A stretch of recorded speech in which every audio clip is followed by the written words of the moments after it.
Nah, kita langsung saja masuk ke materi.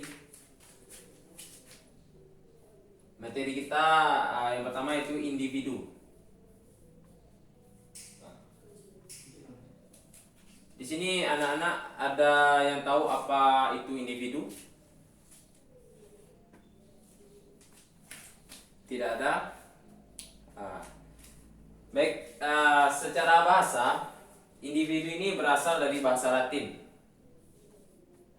Berasal dari bahasa Latin, yaitu individuum.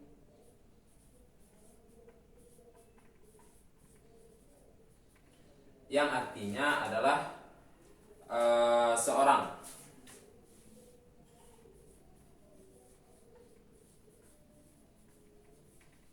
Sedangkan di dalam bahasa Inggris, individu itu diartikan sebagai individed.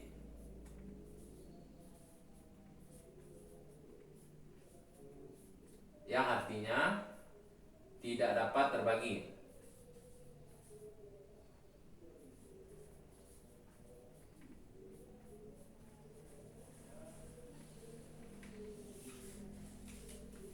Jadi pengertian individu secara bahasa itu perseorangan atau seorang yang tidak dapat terbagi. Itu pengertian menurut bahasa. Bapak hapus dulu ya.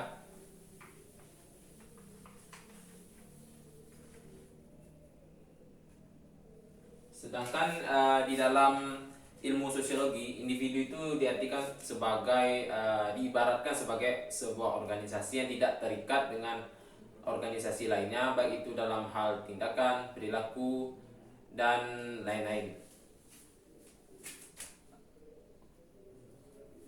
Di sini pada hakikatnya individu itu tidak dapat hidup sendiri. Mereka memerlukan orang lain untuk memenuhi untuk membantu mereka dalam hidup.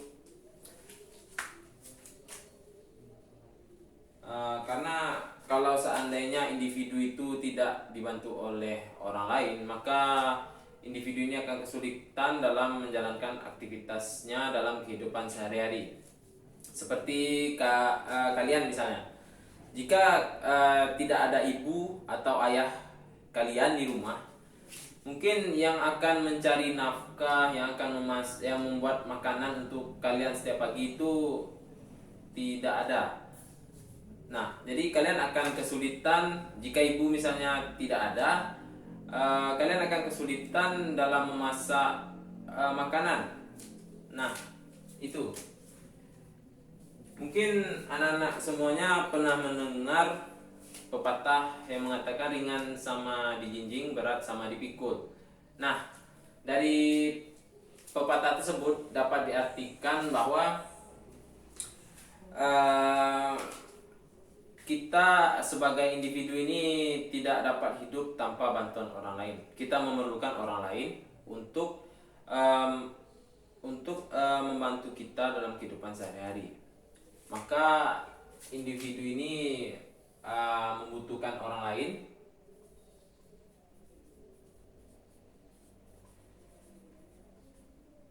Orang lain. Nah, maka dari ketidakmampuan individu akan menjalankan aktivitasnya sehari-hari, maka individu itu kan membutuhkan orang lain. Jadi individu itu dikatakan sebagai makhluk sosial.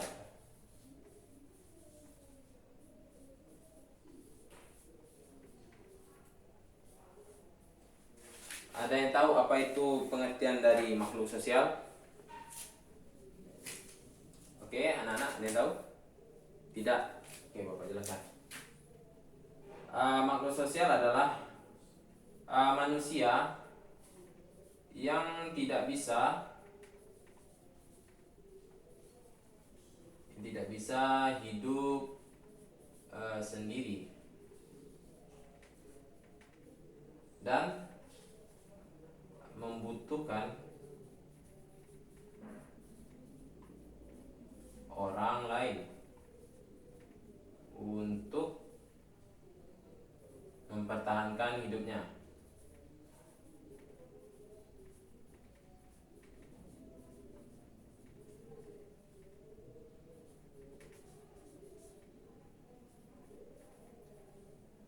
Nah, itulah pengertian individu atau hakikat individu.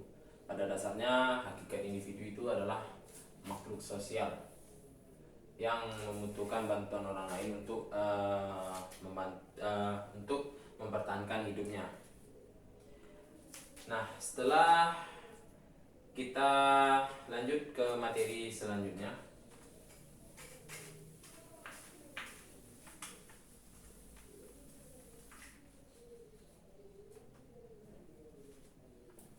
Oke, materi selanjutnya yaitu kelompok sosial.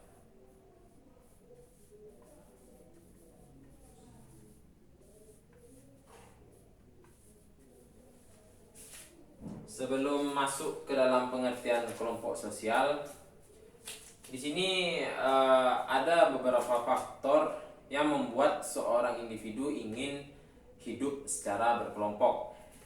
Faktor yang pertama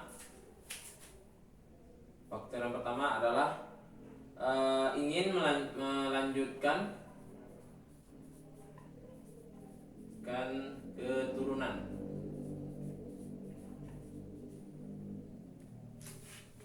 Nah, faktor pertama, individu berkeinginan untuk hidup secara kelompok. Yang pertama itu melanjutkan keturunan. Nah, diibaratkan seperti ini. Jika suami istri menikah, itu kan satu individu bertemu dengan satu individu dan mereka menjadi suatu kelompok. Nah, dari adanya kelompok tersebut, tujuan utama mereka menikah itu ingin menambah keturunan. Nah, jadi untuk menambah keturunan mereka melakukan reproduksi untuk menambah anggota kelompok. Nah, itu faktor pertama. Faktor yang kedua, individu mencari kekuatan bersama. Maksudnya di sini dengan individu itu hidup secara berkelompok, mereka merasa lebih dimudahkan dalam kehidupan sehari-harinya. Mereka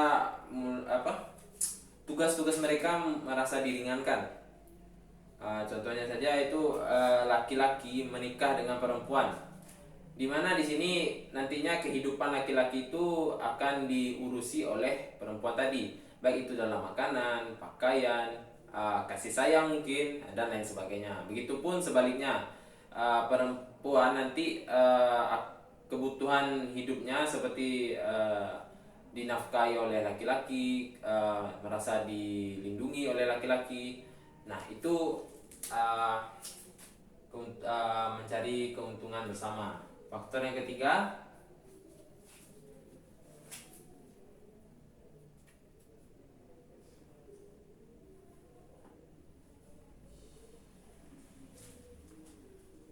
memiliki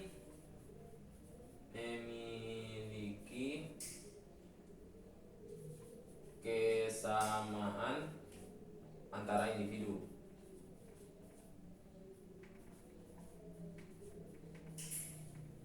Maksudnya di sini mereka kan saling menghargai, mencintai, menyayangi, dan saling membutuhkan demi meneruskan kebutuhan hidup.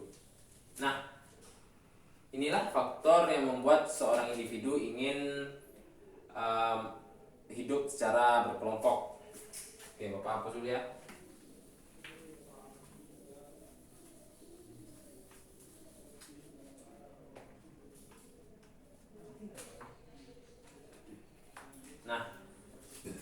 Nah, pengertian kelompok sosial menurut Robert Camerton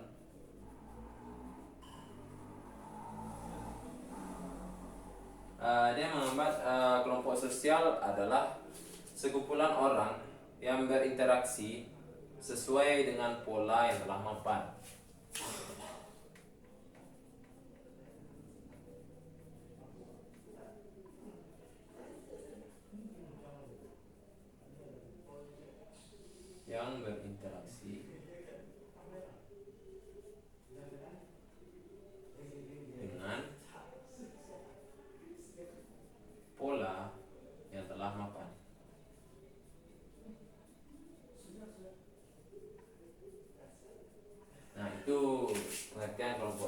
menurut para ahli. Nah, untuk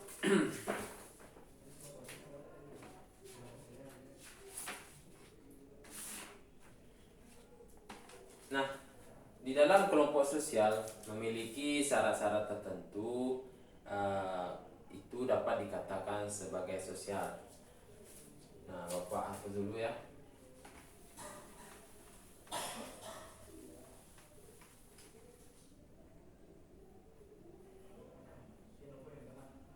Nah, syarat-syarat kelompok sosial. Yang pertama, memiliki kesadaran sebagai bagian dari kelompok.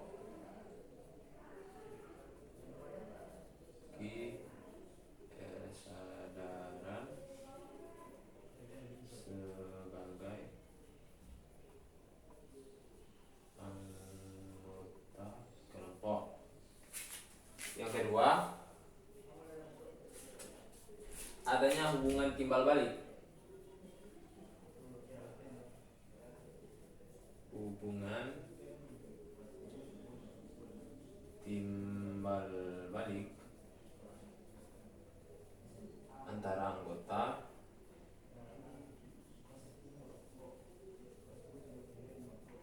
anggota satu dengan anggota lainnya.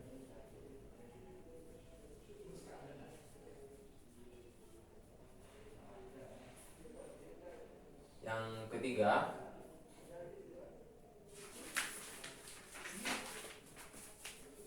adanya faktor pengikat,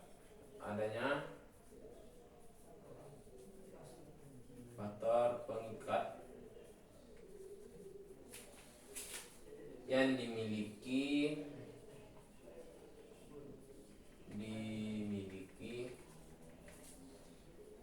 setiap anggotanya. Nah, di sini faktor yang mengikat itu bisa seperti adanya kepentingan bersama, kesamaan ideologi, dan tujuan bersama. Dan faktor yang keempat, memiliki struktur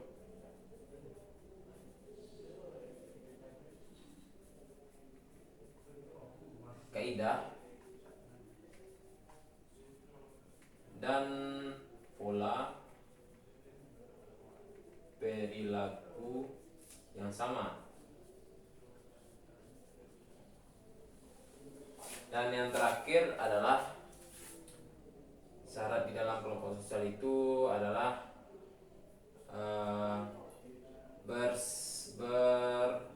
berpola, bersistem, dan berproses.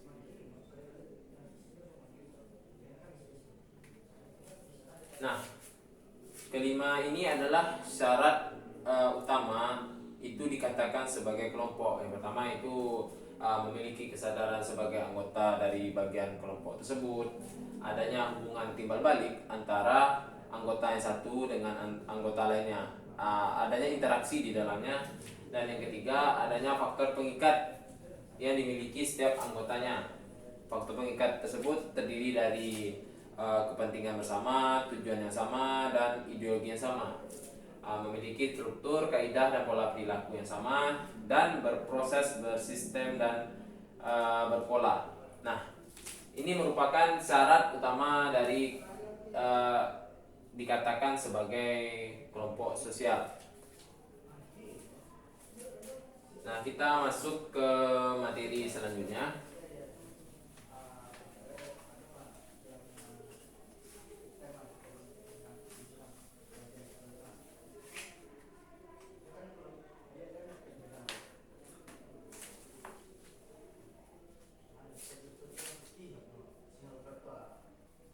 Hubungan sosial. Nah, di sini hubungan sosial adalah hubungan yang terwujud antara individu dengan individu, individu dengan kelompok, kelompok dengan kelompok, dari hubungan tersebut sebagai akibat dari hasil interaksi di antara sesama mereka tadi, yang disertai di dalam interaksi tersebut disertai dengan emosi atau perasaan yang muncul saat berinteraksi. Itu adalah pengertian dari hubungan sosial. Kata kuncinya adalah adanya interaksi.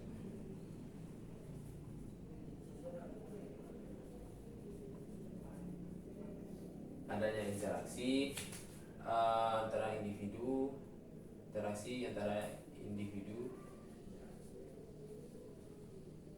individu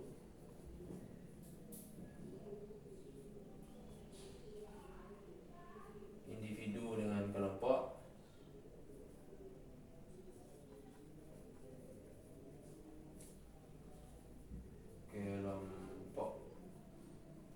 dan kelompok dan kelompok.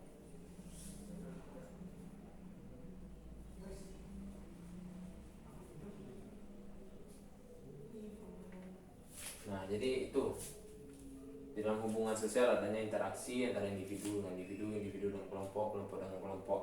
Yang dari interaksi tersebut di dalamnya ada yang namanya emosi atau perasaan yang dimiliki setiap individu yang terlibat di dalamnya.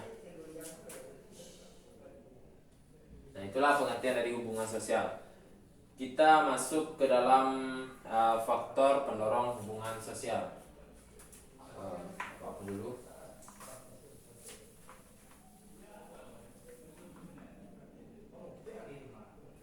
Nah, faktor pendorong dari hubungan sosial di sini terdapat ada dua faktor. Yang pertama, faktor internal.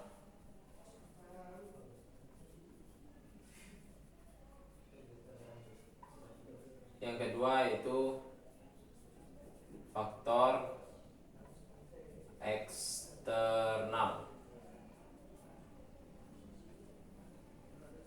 Nah, faktor pertama, faktor internal. Faktor internal yang pertama di sini adalah adanya keinginan untuk meneruskan atau mengembangkan keturunan melalui perkawinan antara dua orang yang berjenis kelamin yang berbeda, yang saling tertarik dan berinteraksi. Jadi adanya keinginan melanjutkan keturunan.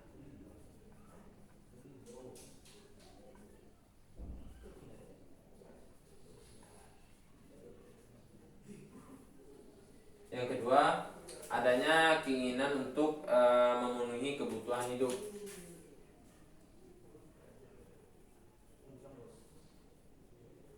Keinginan untuk memenuhi kebutuhan hidup.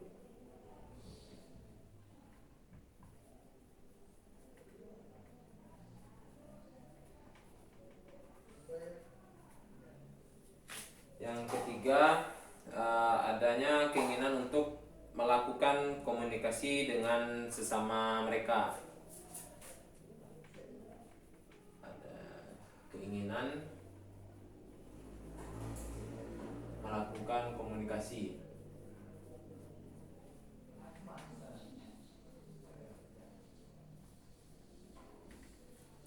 Dan selanjutnya, nah ini adalah ketiga faktor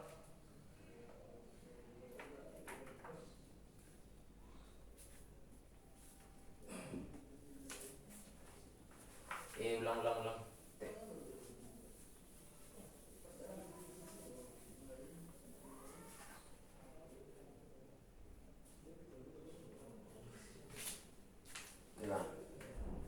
Nah, di dalam hubungan sosial ada dua faktor yang mendorong terjadinya hubungan sosial. Yang pertama, faktor internal.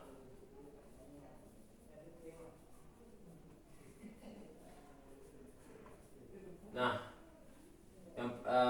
faktornya yang pertama adalah adanya keinginan untuk meneruskan kehidupan atau ingin menambah keturunan. yaitu dengan melakukan perkawinan antara dua jenis kelamin yang berbeda yang saling tertarik dan saling berinteraksi. Adanya keinginan meneruskan keturunan.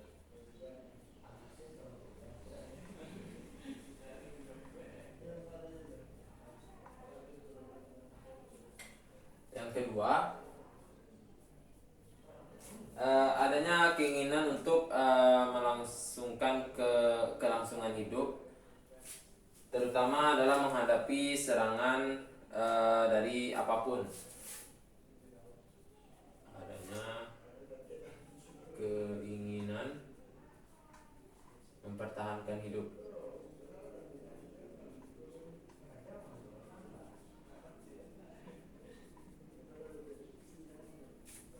Yang ketiga, adanya keinginan untuk saling berkomunikasi antara sesama mereka, yaitu individu ini ingin berinteraksi antara satu dengan yang lain. Mungkin mereka tidak ingin kesepian, jadi mereka melakukan komunikasi. Nah, inilah tunggu bentar ya, adanya keinginan melakukan komunikasi. Nah, inilah faktor internal yang mendorong terjadinya hubungan sosial. Itulah faktor yang mendorong individu ingin melakukan hubungan sosial. Bapak hapus dulu sebelum lanjut ke materi selanjutnya atau faktor selanjutnya.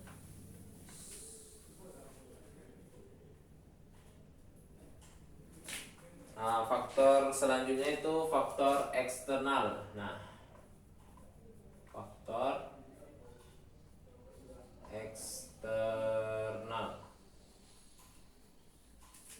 Di faktor eksternal ini ada 7 faktor yang mendorong individu itu melakukan hubungan sosial. Yang pertama yaitu simpati. Di sini simpati yaitu suatu sikap ketertarikan kepada orang lain mungkin karena satu hal.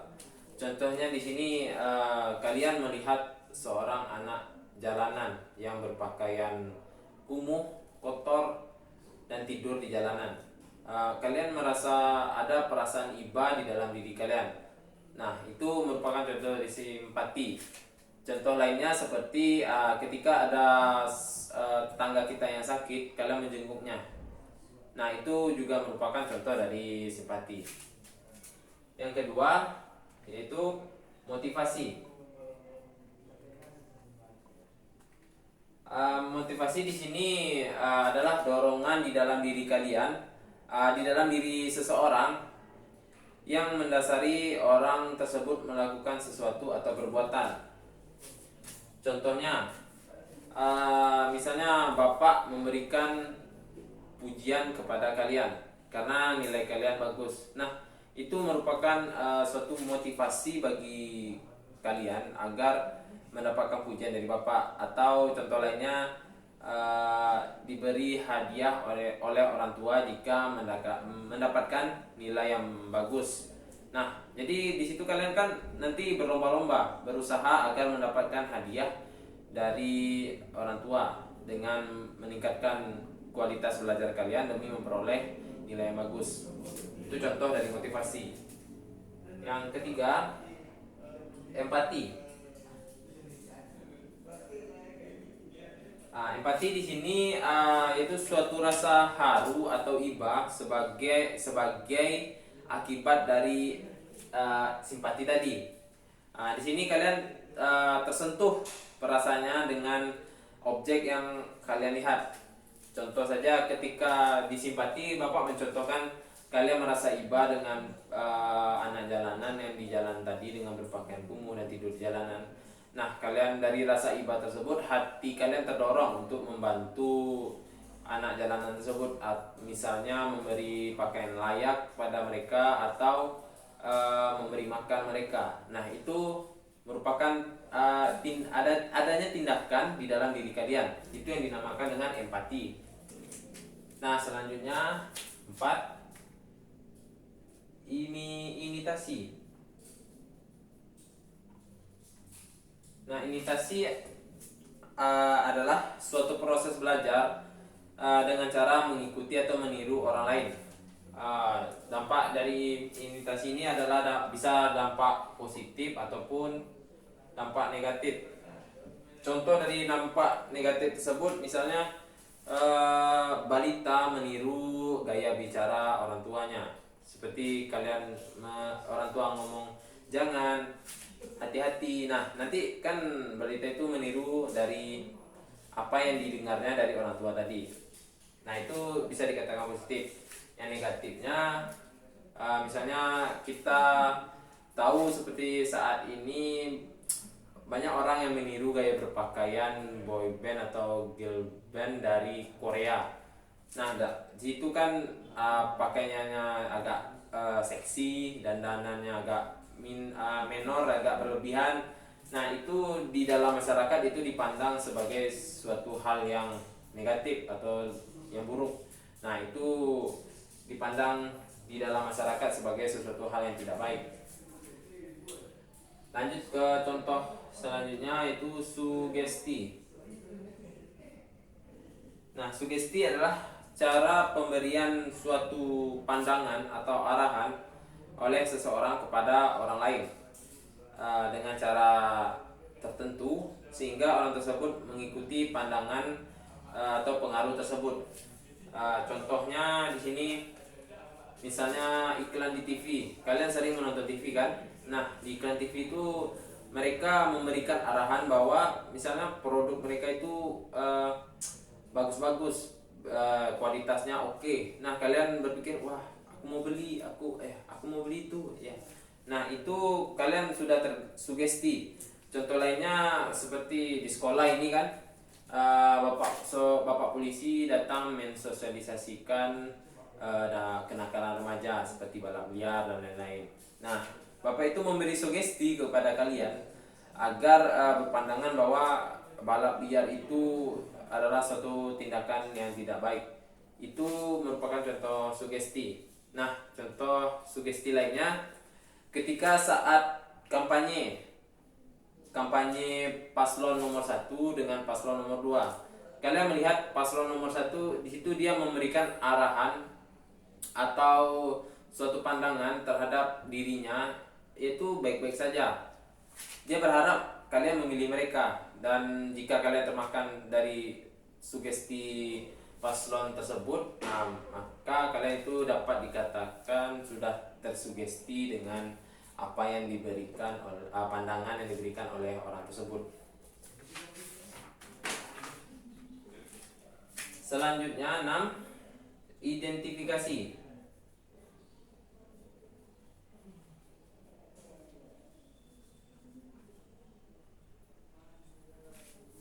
Di sini identifikasi diartikan adalah suatu dorongan di dalam diri seseorang untuk menjadikan dirinya identik atau sama dengan orang lain. Jadi dia ingin mengidentifikasi dirinya sama dengan orang lain. Nah, contohnya seperti kalian pernah melihat di internet mungkin wanita yang mirip dengan boneka Barbie. Awalnya dia tertarik atau mengidolakan Barbie. Akibat rasa kagum yang berlebihan tersebut, dia ingin merubah penampilan dirinya menjadi seperti boneka Barbie. Di situ kulitnya, bajunya, bodinya itu mirip sekali dengan Barbie. Nah, itu merupakan contoh dari identifikasi. Nah, inilah faktor eksternal dari terbentuknya hubungan sosial. Selanjutnya Bapak tulis ini ya. Tujuan hubungan sosial.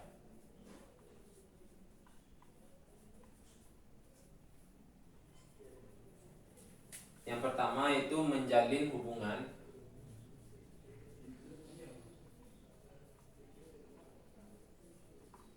menjalin hubungan persahabatan.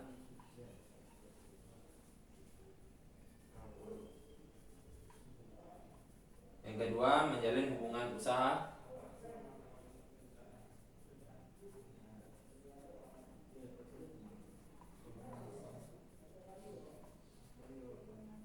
Yang ketiga itu mendiskusikan sebuah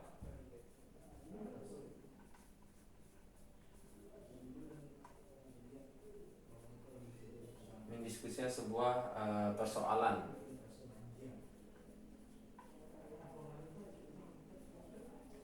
Dan yang terakhir itu melakukan kerjasama.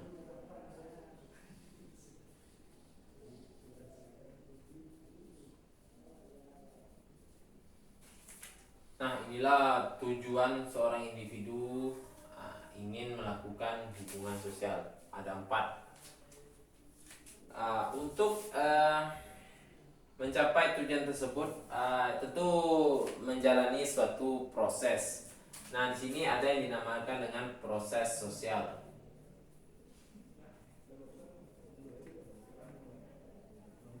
Nah, untuk terjadinya suatu proses sosial ini memiliki syarat tertentu agar terjadinya proses sosial.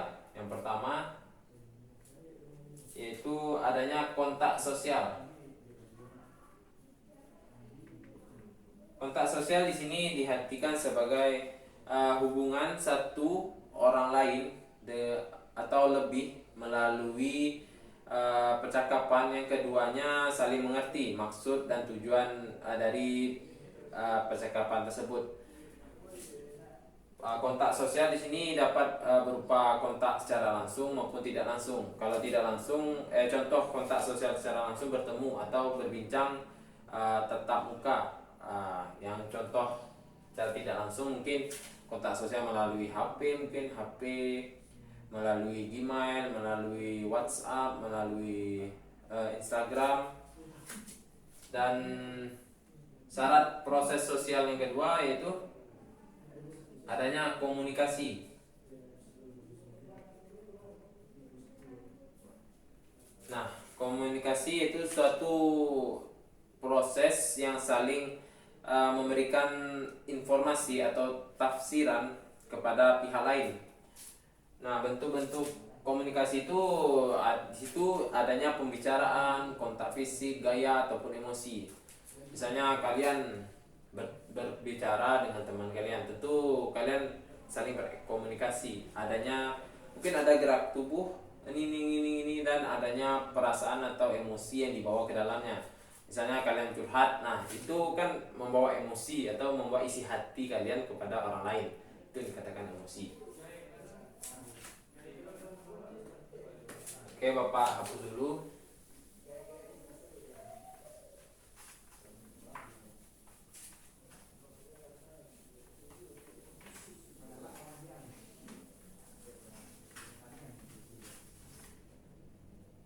Kita masuk ke dalam jenis hubungan sosial.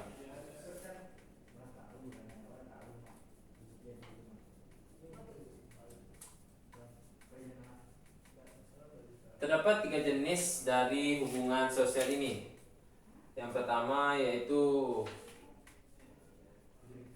individu dengan individu, individu dengan kelompok, dan kelompok dengan kelompok. Nah, ini merupakan jenis-jenis hubungan sosial. Misalnya hubungan sosial individu dengan individu, ya contohnya itu misalnya kalian ngobrol dengan kawan kalian, ngobrolnya berdua, tidak lebih dari 3 orang atau 2 orang. Nah, itu by one lah, saling tatap-tatapan. Yang kedua, individu dengan kelompok. Nah, misalnya guru yang menjelaskan materi pembelajaran di dalam kelas. Nah, guru tersebut bertindak sebagai individu di dalamnya, dan siswa-siswa tadi itu dikatakan sebagai kelompok. Sedangkan kelompok dengan kelompok, contohnya itu suatu perusahaan satu dengan perusahaan lainnya bertemu dan mereka berbincang. Mereka membicarakan kerjasama yang di dalamnya kerjasama. Yang di dalamnya itu untuk memperoleh pertemuan kelompok dengan kelompok. Nah, inilah jenis hubungan sosial. Kita masuk ke dalam bentuk-bentuk hubungan sosial. Hubungan sosial di sini terbagi menjadi dua bentuk. Yang pertama, hubungan sosial asosiatif dan disosiatif. Hubungan asosiatif di sini lebih menekankan ke arah persatuan atau hubungan lebih arah kesatuan atau adanya lebih mengarah ke dalam kerjasama. Ini lebih hubungan sosial yang lebih bersifat positif. Sedangkan hubungan disosiatif ini lebih mengarah kepada arah yang negatif, yaitu mungkin mengarah kepada yang menimbulkan suatu perpecahan atau konflik.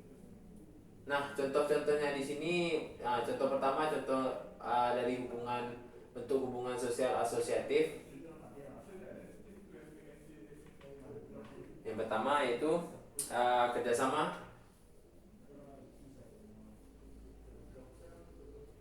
akomodasi, alkulturasi, dan asimilasi. Sedangkan contoh dari disosiatif adalah pertentangan,